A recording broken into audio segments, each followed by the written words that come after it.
Haveria algum nível de pacto que seria impossível de ser desfeito até por Deus? Existem algumas situações complicadas.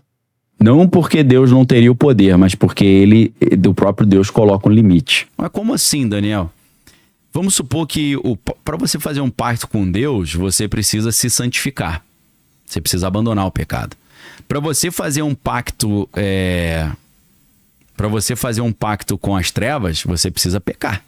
Entendeu? Ao contrário. É o contrário. Você peca, você se afasta de Deus. Exato. Aos prazeres, né? Inclusive, eu tenho um conhecido, eu não vou falar o nome dele nem o nome da ordem com a qual ele se envolveu, mas ele falou assim comigo, né? Cara, primeiro exercício que a gente fazia para entrar nessa ordem era a gente fazer um exercício para perder o medo de Deus. Aí eu falei, mas pra que isso? Ele falou, porque a gente teria que fazer coisas tão abomináveis que a nossa consciência pesasse. Falei, cara, isso aqui é errado. E Deus vai me punir. Mas eles faziam um exercício quase que de alienação mental, de pensar, Deus não vai me punir, né? Não, mas se você for pensar, a cultura pop, tudo leva muito na brincadeira pra... eu quero ir pro inferno, lá tem festa, tem bebida. Pô, exato, cara, muito mais legal. O céu deve ser chato, né? É uma coisa que meio vai entranhando e você fala, quer mesmo. Quem quer ir pro céu, só tocando, os anjinhos tocando harpa, né? Monótono pra caramba. Isso vai entrando na cabeça da galera, né? O lugar bom é músico, os caras, tudo, zoeiro, estão tudo no inferno, não estão no céu. Cara, se eu não tô enganado, é no filme Desconstruindo Harry, do... eu sei do... Como é que é o nome do cara? Woody Allen. Woody Allen. Faz tempo que eu assisti, não lembro. Que ele vai perdendo a visão, vai ficando desfocado, é esse? Cara, agora eu não me lembro, cara. Eu sei que num desses filmes ele vai pro inferno. E aí ele fala, pô, mas eu sou judeu, não acredito no inferno. Cara, não adianta, você tá no inferno. E aí alguém manda ele na sala do gerente. Aí na sala do gerente tinha ar-condicionado. Tinha ou não tinha? Tinha? No inferno. Sim. Aí o cara, pô, tu tem ar-condicionado? Ele fala, claro, pra ferrar com a camada de ozônio, né? Pra destruir o mundo, né? Então tem essa ideia, né? Pô, o inferno é tipo um harém, né? É claro que em algumas doutrinas ocultistas existe o céu, o inferno dos escolhidos, que seria sexo, drogas e rock and roll, e tem o inferno dos órfãos. Olha lá, o Desconstruindo. Desconstruindo Harry, cara. Eu não me lembro se é nesse. Que é sensacional, né, cara? O Woody Allen é incrível. É claro que eu, como cristão aqui, tenho que fazer uma ressalva. Tem algumas cenas meio impertinentes, né? Tem. E Desconstruindo Harry, inclusive, já começa bem bravo. Os caras estão falando do Guilherme de Pádua, né? Não cumpriu todos os rituais e acabou morrendo, né? Ele fez aquele esquema de virar crente, né? Não, eu sei, mas o assassinato diz ele que foi... Ele assumiu... Ou ele inventou a história? Tinha uma ideia que era um pacto, né? Tinha, cara. Dele da mulher. Foi um ritual. Foi um ritual, né? Foi. Uma tesoura e tal. Teve. Bizarro, cara. Foi porque ele queria ter mais destaque na novela. Acho que era isso que ele tava buscando, né? Mais sucesso e tal. Então, aquela pergunta, né? Tem pacto que não pode ser quebrado? Então, a Bíblia fala sobre algumas situações de pecado que não podem ser perdoados. Como assim? A blasfêmia contra o Espírito Santo, por exemplo, né? Em que situação isso aparece na Bíblia? Jesus está expulsando demônios e os caras começam a falar, caramba, que poder é esse que ele tem, que ele consegue expulsar demônios? Aí os líderes da época, se sentindo desmerecido, né? Porque, imagina, o líder bonzão não conseguiu expulsar. Vem o carpinteiro expulso. Aí eles inventam uma tese para tentar explicar. Ele fala, eu já entendi qual é desse cara. Ele expulsa os demônios pelo poder de Beelzebu. Aí Jesus falou, opa, pera aí você deu uma mancada. Porque se você peca contra o Pai, tem perdão. Se você peca contra o Filho, tem perdão. Contra o Espírito Santo, não tem perdão. Cara. Então a blasfêmia contra o Espírito Santo é você atribuir coisas que são de Deus às trevas. Entendi. Seria um tipo de pecado. Aí muita gente fala, ai meu Deus, será que eu já cometi esse pecado? Cara, só de você ter essa preocupação, você não cometeu. Porque quem comete esse nível de pecado fica com a alma selada para salvação. O cara fica bloqueado, não tem mais como. E esse cara, portanto, ele não se arrepende, porque o caminho para você ser perdoado é o arrependimento. Então são pessoas psicopatas ao extremo, que o cara pode fazer maldade com criancinha, com quem for, que ele não sente remorso, nem pena, nem compaixão, nem nada. Então, você que está assistindo, fique tranquilo, muito provavelmente você não cometeu isso. Agora, vamos supor que um cara não apenas vai fazer um pacto para sucesso com tempo de duração, mas esse cara é um aliançado, um selado, como se chama. Ele vem de uma linhagem. Ele não é alguém que fez um contrato com as trevas, ele é um filho das trevas. Para o cara atingir certos níveis, ele vai ter que fazer coisas tão abomináveis, mas tão abomináveis, dependendo do nível, que ele blasfema contra o Espírito Santo nesse caminho. E aí, meu irmão, chega um momento que não tem mais volta. Então eu parto do princípio que, dependendo do pacto, o cara não consegue reverter. O custo é muito alto, né? É muito complicado. Outras situações na Bíblia que não tem mais salvação. Quem recebe a marca da besta. A Bíblia fala que quem receber a marca da besta sem a qual ninguém vai comprar nem vender, já era mesmo. Não tem como você tirar a marca da besta ou passar um lick paper, uma borracha na marca. Recebeu, já era. Tá com a sua alma, ficou bloqueada. Outra situação, tá no livro de Hebreus, seria uma terceira hipótese de impossibilidade de arrependimento, de salvação. No livro de Hebreus tem uma passagem muito misteriosa que diz assim: aquela pessoa que entendeu profundamente os mistérios de Deus, né, mergulhou nas bênçãos do mundo vindouro, né, profundamente mergulhou no Espírito Santo de Deus e cai. Depois dessa profundidade de conhecimento das coisas de Deus, se cai, é impossível que seja renovado, porque senão estaria expondo Jesus ao escândalo. Porque o cara tava fundão com Deus, aí fez um monte de bobagens, vai falar, pô, cara, aí tu me queimou, né? Porque a Bíblia fala aí daquele por meio do qual vem o escândalo, né? O escândalo na Bíblia é uma coisa muito séria. Então, assim, tem situação que eu acho que não tem como o cara voltar, não. Inclusive, tem pessoas que se envolveram com certos grupos que parece que no dia que ele ia fazer o tipo do ritual que ia bloquear o cara para salvação, Deus atrapalhou o cara de ir, depois o cara entendeu, pô, se eu tivesse ido não teria mais volta, né? Então eu creio que existe isso. Agora, tirando esse caso, cara, é muito simples você desfazer um negócio desse. Por quê? Jesus, ele morreu na cruz por nós. E ele nos prometeu uma série de coisas. Por exemplo, quem está em Deus, nenhum mal pode alcançá-lo. A Bíblia diz que quem recebe as coisas do Senhor, entrega a vida a Jesus como seu único e exclusivo Senhor e Salvador, a Bíblia fala, nenhuma maldição há para quem está em Cristo Jesus. Porque Jesus pagou já o preço na cruz. É como se, em vez de você ter que pagar indo para o inferno, Jesus já pagou. E você pode usar esse crédito, a gente pode assim dizer, né? Porque o próprio livro de Hebreus diz que Jesus, de uma só vez, entrou no Santo dos Santos e fez um sacrifício perfeito para que não haja mais derramamento de sangue para perdão de pecado. Então a Bíblia diz que quem é do Senhor, o maligno não lhe pode tocar. Se você sai das trevas e vai para a luz, né? A Bíblia fala muito sobre isso, sair das trevas e ir para a luz, sair das trevas e ir para a luz. Só que aí no ocultismo eles usam isso também, né? Só que é o contrário, se é cristão, você tá nas trevas. Aí você vai pra Lúcifer, você tá na luz, porque Lúcifer é o portador da luz, né? E Paulo é muito interessante quando ele fala, né? Não vos admireis que o próprio Satanás pode se transfigurar em anjo de luz. Então muitas pessoas viram anjos de luz, fizeram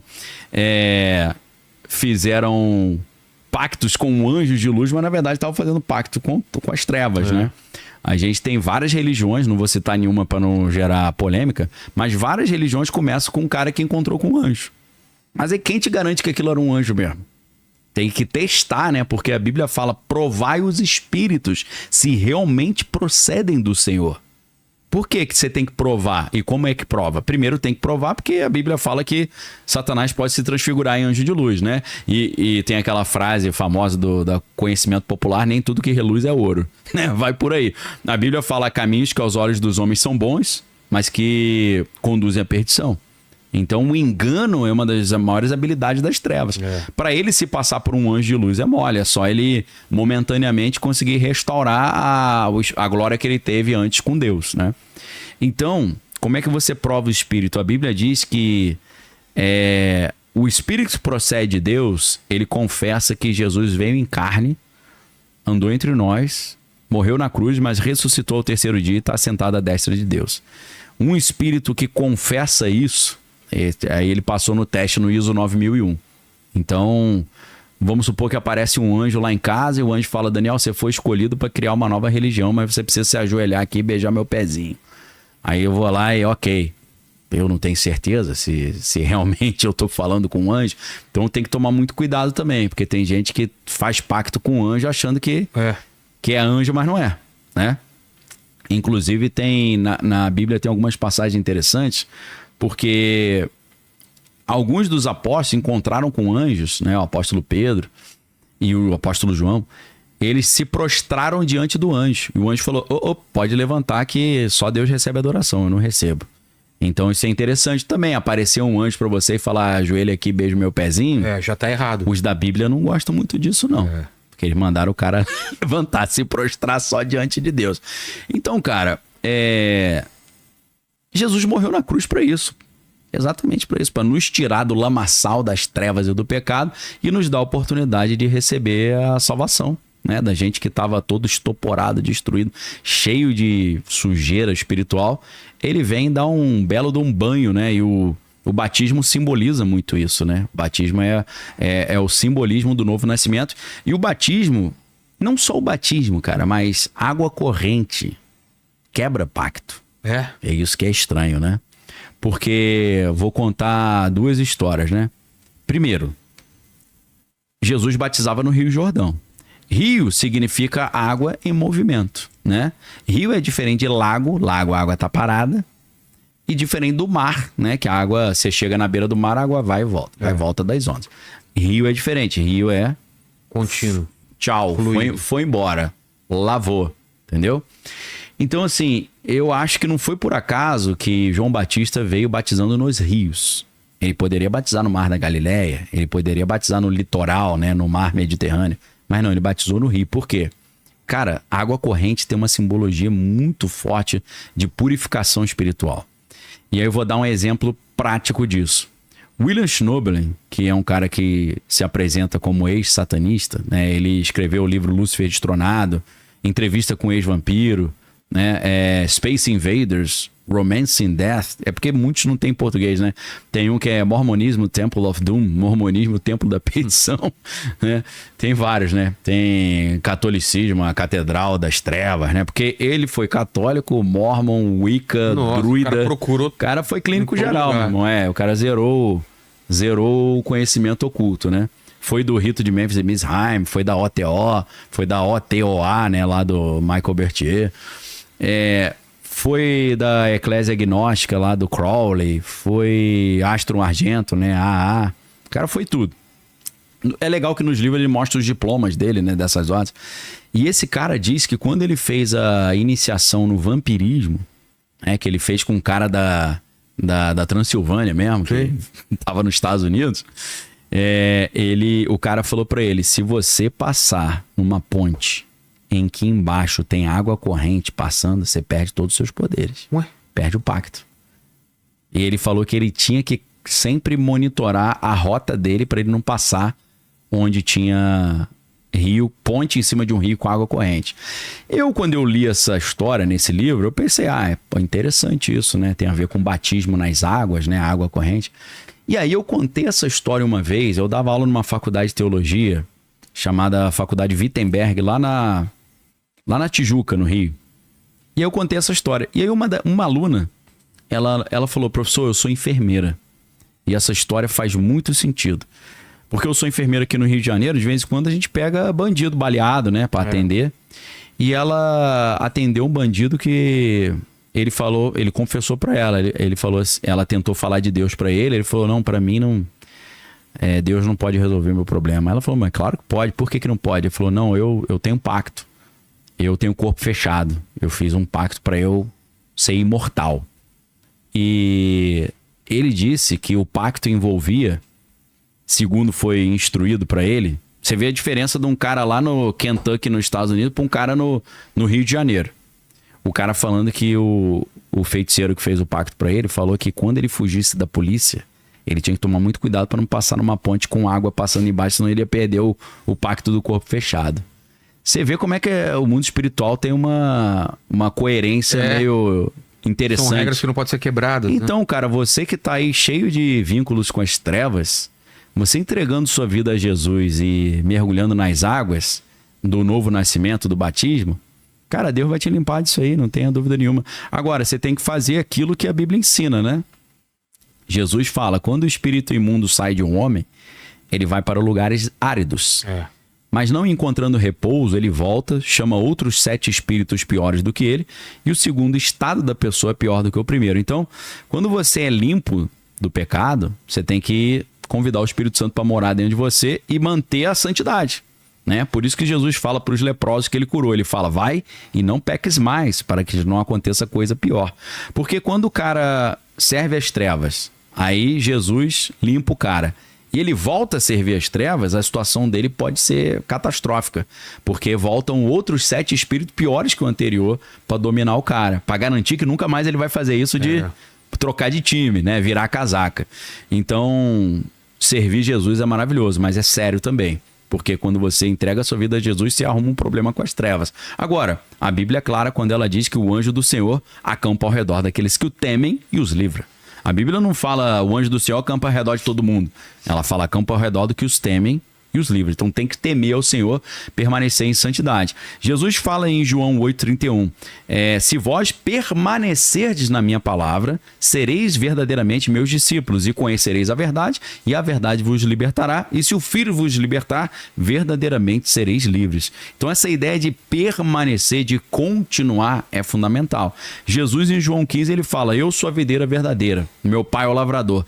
Todo ramo que está em mim e dá fruto, ele limpa para que dê mais fruto, e vocês já estão limpos pela palavra que eu vos tenho pregado. Porém, se o ramo está conectado a mim e para de dar fruto, ele é cortado e lançado fora no fogo para ser queimado. Então tem que continuar frutificando. É por isso que o apóstolo Paulo fala, desenvolvei a vossa salvação. Então o pacto pode ser quebrado, a vida pode ser restaurada, mas tem que permanecer, para você garantir que você está com o anjo do Senhor acampado ao teu redor, que você está andando com os teus guarda-costas espirituais que Deus designou aí para você. Então fica a dica para a galera.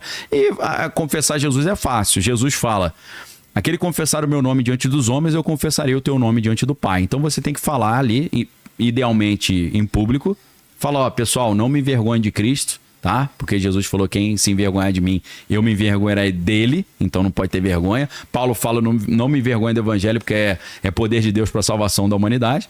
Então você fala, olha pessoal, eu era um cara todo errado, mas agora eu declaro na frente de vocês que eu creio que Jesus é o meu único, exclusivo Senhor e Salvador, eu entrego minha vida a Ele, e eu aproveito e já declaro que eu creio que Ele veio em carne, andou entre nós, morreu na cruz, mas ressuscitou ao 3º dia e está sentado à destra de Deus. Então eu entrego minha vida a ti, me tira das trevas para a luz e que eu possa andar em santidade como servo e sacerdote. Então, amém. Acabou, meu irmão. É assim que faz.